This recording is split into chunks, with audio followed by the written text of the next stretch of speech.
Paperback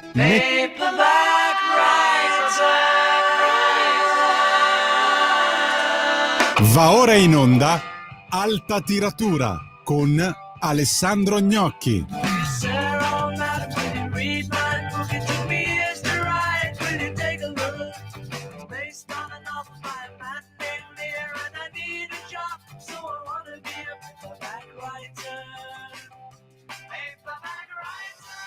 Buonasera, eccoci ad Alta Tiratura, io sono Alessandro Gnocchi, questa è Radio Libertà. Partiamo dalle classifiche librarie, ma in realtà partiamo dal primo consiglio che vi do questa settimana, perché l'ingresso più alto in classifica è quello di Yuval Noah Harari al terzo posto, con un saggio Nexus che promette di vendere tante copie come i suoi precedenti lavori, Deus, Sapiens, tutti bestseller. Harari è un grande divulgatore, soprattutto quando affronta i temi tecnologici e l'impatto della tecnologia sulla nostra vita, e qui siamo appunto nel pieno del suo campo, perché qui si parla di reti informatiche e di intelligenze artificiali. Innanzitutto Harari è uno scrittore molto accorto, per cui presenta sempre la materia come se fosse una inchiesta giornalistica, il che lo aiuta ovviamente a esporre in maniera più accattivante, e poi è anche, qui lo scopriamo questa volta, è anche un ottimo narratore, e infatti questo libro si conclude con un capitolo di cui parleremo poi ampiamente, capitolo che ha una struttura narrativa. Di che cosa parla il libro? È appunto semplice, cioè semplice diciamo da dire, forse un po' meno da capire nella pratica, ovvero lui racconta la nascita delle reti informatiche che sono stese sul nostro mondo e che si intersecano tra di loro, e racconta come potrebbero evolvere. E qui veniamo al punto, visto che è proprio l'evoluzione della intelligenza artificiale che in questo momento tiene banco tra gli scienziati ed è argomento di grande dibattito e di preoccupazione. Non sappiamo ancora se l'intelligenza artificiale sarà un'occasione per l'umanità, o se sarà addirittura, qualcuno dice, pensando ai romanzi di fantascienza, la sua fine, la sua tomba. Il capitolo finale a cui accennavo prima è appunto, si interroga proprio su questo tema, lo fa con gli strumenti quasi della fantascienza, direi, perché è praticamente un racconto. Harari ci dice alcune cose che non sono diciamo ancora entrate nel dibattito pubblico, almeno è la prima volta che le sentiamo dire in questo modo. La prima cosa è che Harari ci avverte di un fatto. Quando l'uomo può fare qualcosa, può sperimentare qualcosa, lo fa, anche se questo qualcosa, anche se questa sperimentazione va a suo detrimento, ovvero abbiamo la bomba atomica, siamo stati capaci di costruirla, adesso la tiriamo, anche se sappiamo che l'effetto sarà disastroso, ma siccome vogliamo sperimentare, non ne tiriamo una, ne tiriamo due diverse, per poter poi valutare l'impatto dell'una e l'impatto dell'altra. E quindi ci dice in sostanza che se noi potremo sviluppare un'intelligenza artificiale che potenzialmente è capace di offenderci, noi la svilupperemo. Perché? Perché l'uomo è fatto così, quello che può fare lo fa prima o poi. Quindi diciamo lo scenario inizia a farsi preoccupante. Dov'è che invece ci colpisce questa nuova descrizione? Qual è l'elemento di novità? L'elemento di novità è che diciamo ogni macro regione avrà la sua intelligenza artificiale in competizione o con le altre, oppure chiusa in se stessa. Quindi come d'altronde già accade con la rete, la Cina avrà la sua intelligenza artificiale, gli Stati Uniti avranno la propria intelligenza artificiale e così via. Le varie macro regioni avranno la loro macchina. Ma non sarà però una macchina, capace di dominare l'uomo capillarmente come potete, non so, vedere in alcuni film di fantascienza, non so, la Matrix per dire, no, con una macchina centralizzata che, comanda e che domina l'umanità. No, in realtà, lui ci presenta uno scenario quasi kafkiano, ovvero non ci sarà sì certo, ci saranno le macchine di riferimento, quelle che stanno in cima alla piramide, ma in realtà ci saranno tante piccole intelligenze artificiali che possiamo paragonare quasi alla burocrazia, che si occuperanno nel dettaglio di ogni aspetto della nostra vita. Quindi, come dire, saremo in mano non a un despota, ma saremo in mano a una specie di burocrazia digitale più o meno centralizzata. È uno scenario, insomma, abbastanza inedito e abbastanza preoccupante. Nexus comunque è partito alla grande, questo libro poi sarà al centro di un dibattito importante alla prossima fiera del libro di Francoforte, quindi ne sentiremo parlare e ancora a lungo. Ma in questi giorni è uscito anche un altro libro che in qualche modo è correlato a Nexus e che è la ristampa, però tradotta nuovamente in maniera integrale della autobiografia di Isaac Asimov, uno dei più grandi scrittori di fantascienza e anche uno dei più grandi divulgatori scientifici degli anni 70 e 80.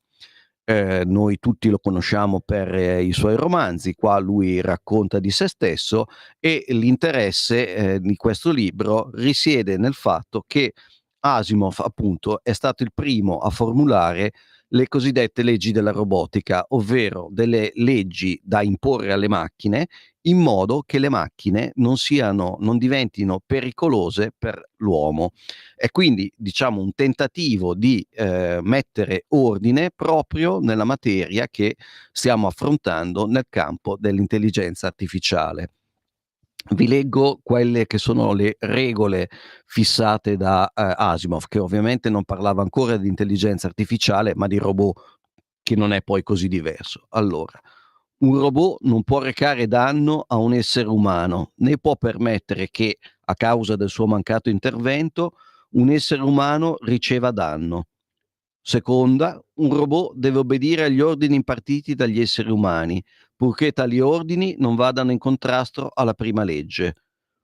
Terza, un robot deve proteggere la propria esistenza, purché la salvaguardia di essa non contrasti con la prima o con la seconda legge.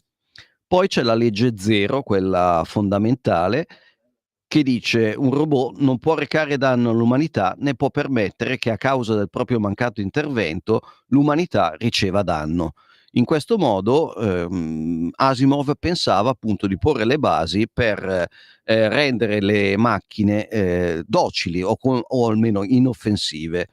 C'è qualcuno che naturalmente per Asimov era anche e soprattutto una questione letteraria, nel senso che queste leggi poi entravano nei suoi libri, famosissimi i libri della Fondazione, Io Robot e tutti i suoi racconti appunto che hanno come tema la tecnologia. Ma c'è qualcuno che le ha prese effettivamente sul serio, ha provato a fare delle simulazioni per vedere che cosa provocavano in un cervello artificiale e l'hanno fatto degli esperimenti, soprattutto alla Università di Sydney, ma gli esperimenti non sono andati così bene. Racconta Roger Clarke, che è il professore che ha condotto la ricerca, che dice: le leggi della robotica di Asimov sono state uno strumento letterario di successo. Forse ironicamente, o forse perché era artisticamente appropriato, la somma delle storie di Asimov confutano la tesi con cui iniziò. Non è possibile limitare con certezza il comportamento dei robot, inventando e applicando un insieme di regole.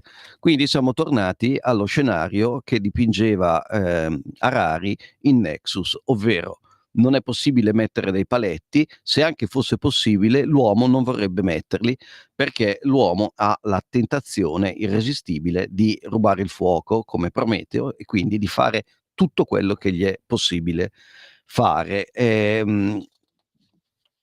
Diciamo che questo dibattito appunto sarà il dibattito dei prossimi decenni e con questi primi due libri io chiuderei subito la prima parte, perché poi ne abbiamo una seconda altrettanto ricca.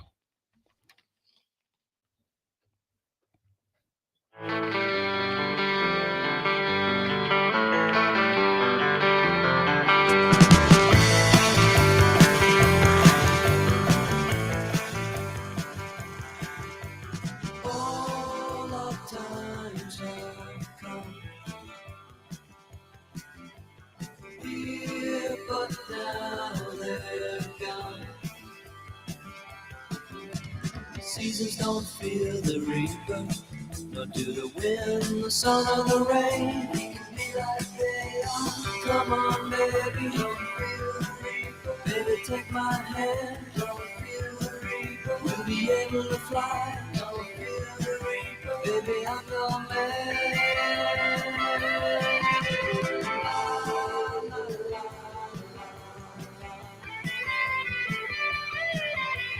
La, la, la, la, la.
Buonasera, rieccoci ad Alta Tiratura, io sono Alessandro Gnocchi, questa è Radio Libertà e adesso ripartiamo da un argomento completamente diverso. Innanzitutto una notizia, ovvero da qualche settimana esiste un nuovo editore, o meglio un nuovo marchio editoriale che fa capo alla Mondadori, che si chiama Silvio Berlusconi Editore. È una casa editrice che pubblicherà prevalentemente libri di scienze politiche, nel senso più ampio del termine, e è un marchio che già esisteva, che Berlusconi ha usato qualche volta negli anni passati per pubblicare qualche classico. Adesso invece è un marchio che si ripromette di fare una panoramica esauriente appunto dei principali volumi dedicati alla politica. I primi 3 volumi che escono contemporaneamente sono l'autobiografia di Tony Blair, che ricordiamo era legato da un rapporto di amicizia personale con Berlusconi, le lettere inglesi di Voltaire e soprattutto il libro di cui vi vorrei parlare, che è un autentico pilastro della storiografia sul comunismo. Il libro è di François Furet, Il passato di un'illusione, l'idea comunista nel XX secolo. È un tomo agile, no scherzo, non è per niente agile, sono 878 pagine, costa 30 euro, diciamo che è un libro definitivo, direi, su il comunismo come idea. Ovvero, dopo aver letto questo libro, vi sembrerà strano che ci sia ancora in giro qualcuno che sostiene che sì, beh, il socialismo reale non è andato per il meglio, però tutto sommato il comunismo era una grande idea. Ecco, Furet in questo libro, in queste 880 pagine, sbriciola proprio questo pregiudizio favorevole al comunismo e ci fa vedere che l'idea comunista è sempre stata un'idea che implicava la violenza, cioè la coercizione, e che è l'unico modo appunto di imporre l'uguaglianza. Questo libro è appunto assolutamente straordinario in ogni sua parte. Vi tiro fuori qualche cosa, le cose che più mi hanno colpito. Ecco, ovviamente Fourier ripercorre tutta la storia, parte dalla rivoluzione d'ottobre, anche prima, e arriva poi fino alla guerra fredda. Però ecco, io mi sono appuntato qualche cosa sulla quale secondo me vale la pena di riflettere.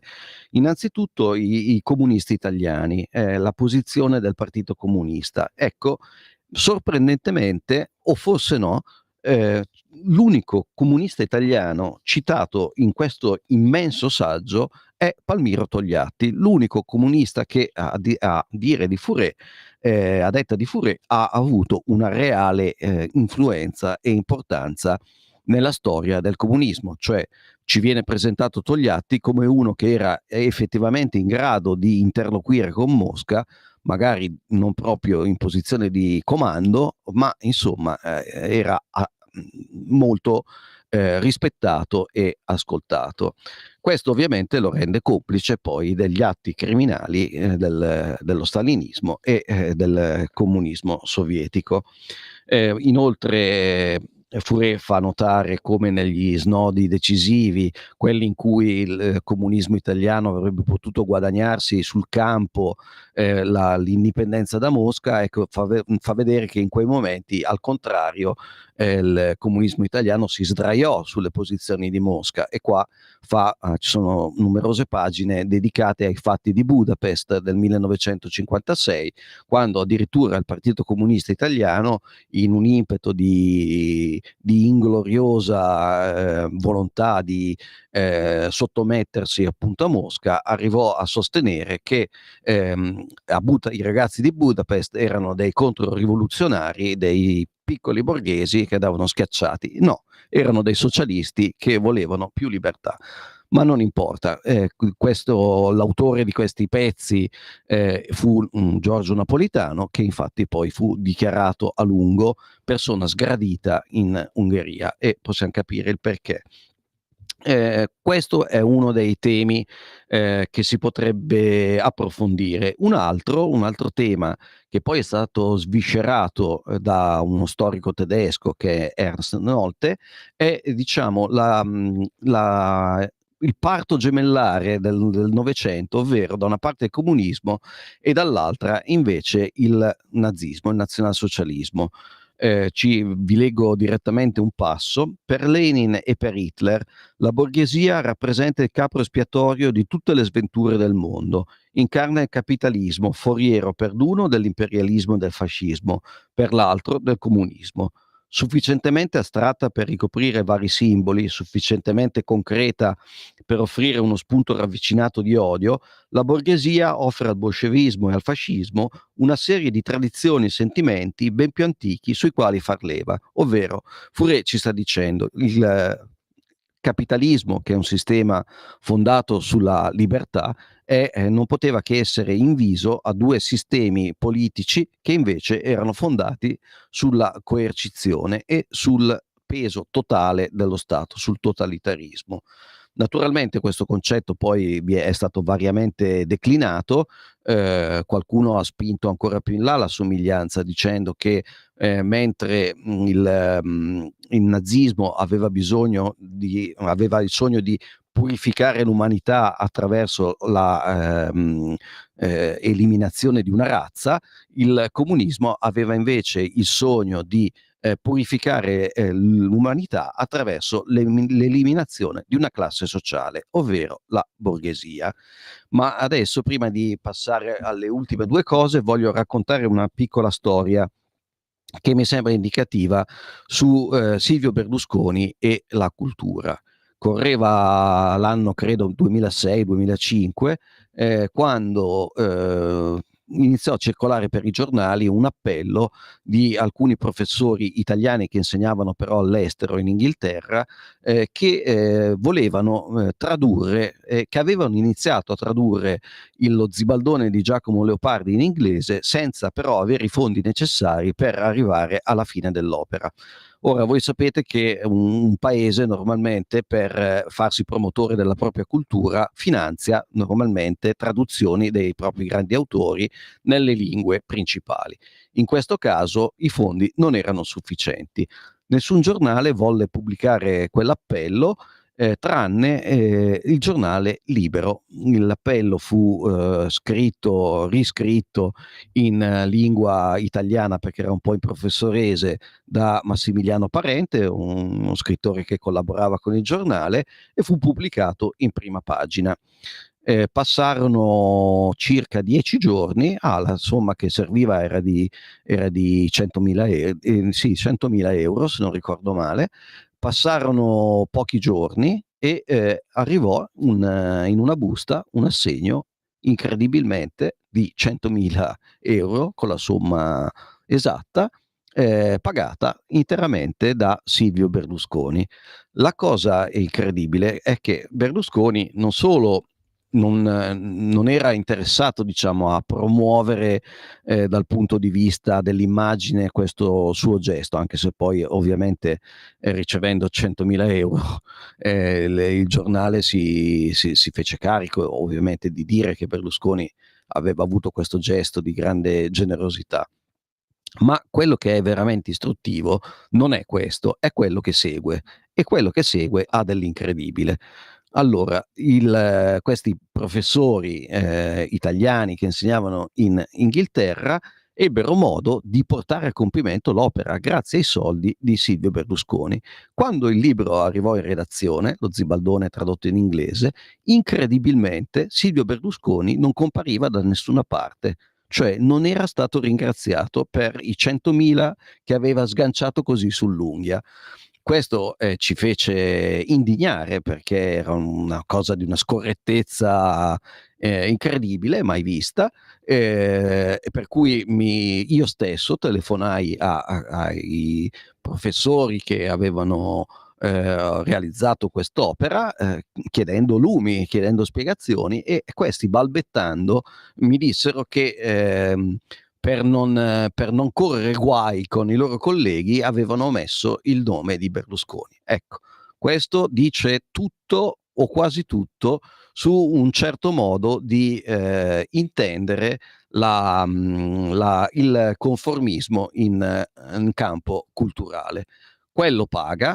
Tu non lo citi perché? Perché hai paura che poi ti venga rinfacciato che hai accettato i soldi di Berlusconi.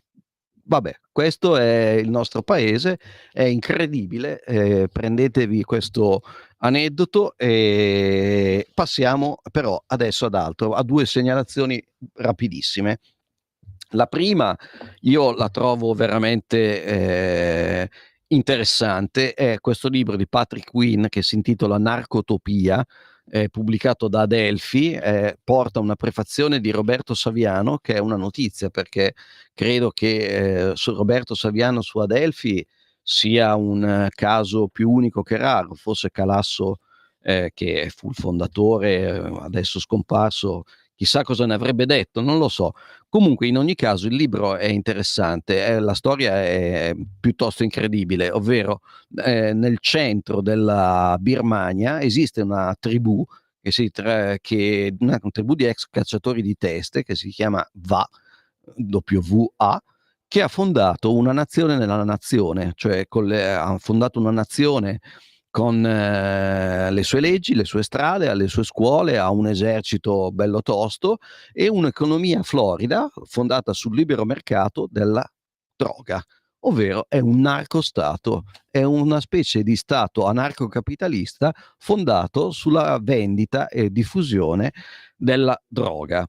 Ovviamente ci sono degli scontri continui, però a quanto pare questo Stato resiste e si oppone appunto non solo all'esercito birmano, ma anche alla DEA e alla CIA e a tutti coloro che vogliono ovviamente porre fine al commercio di stupefacenti.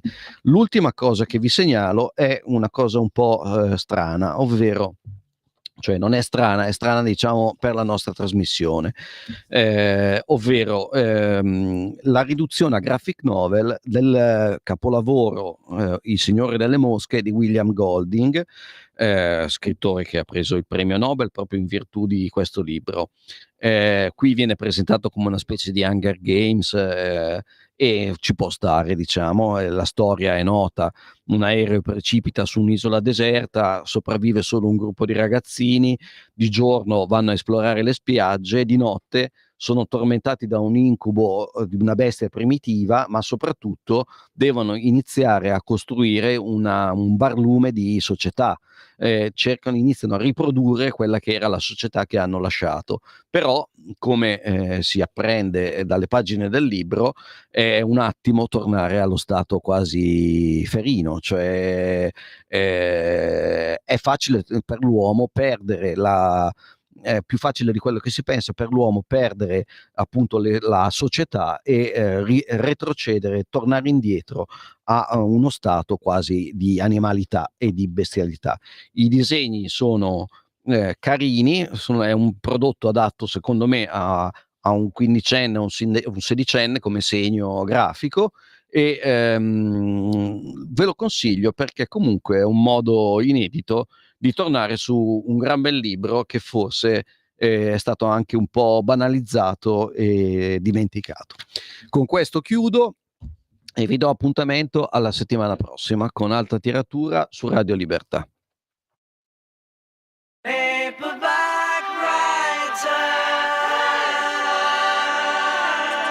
Avete ascoltato Alta Tiratura.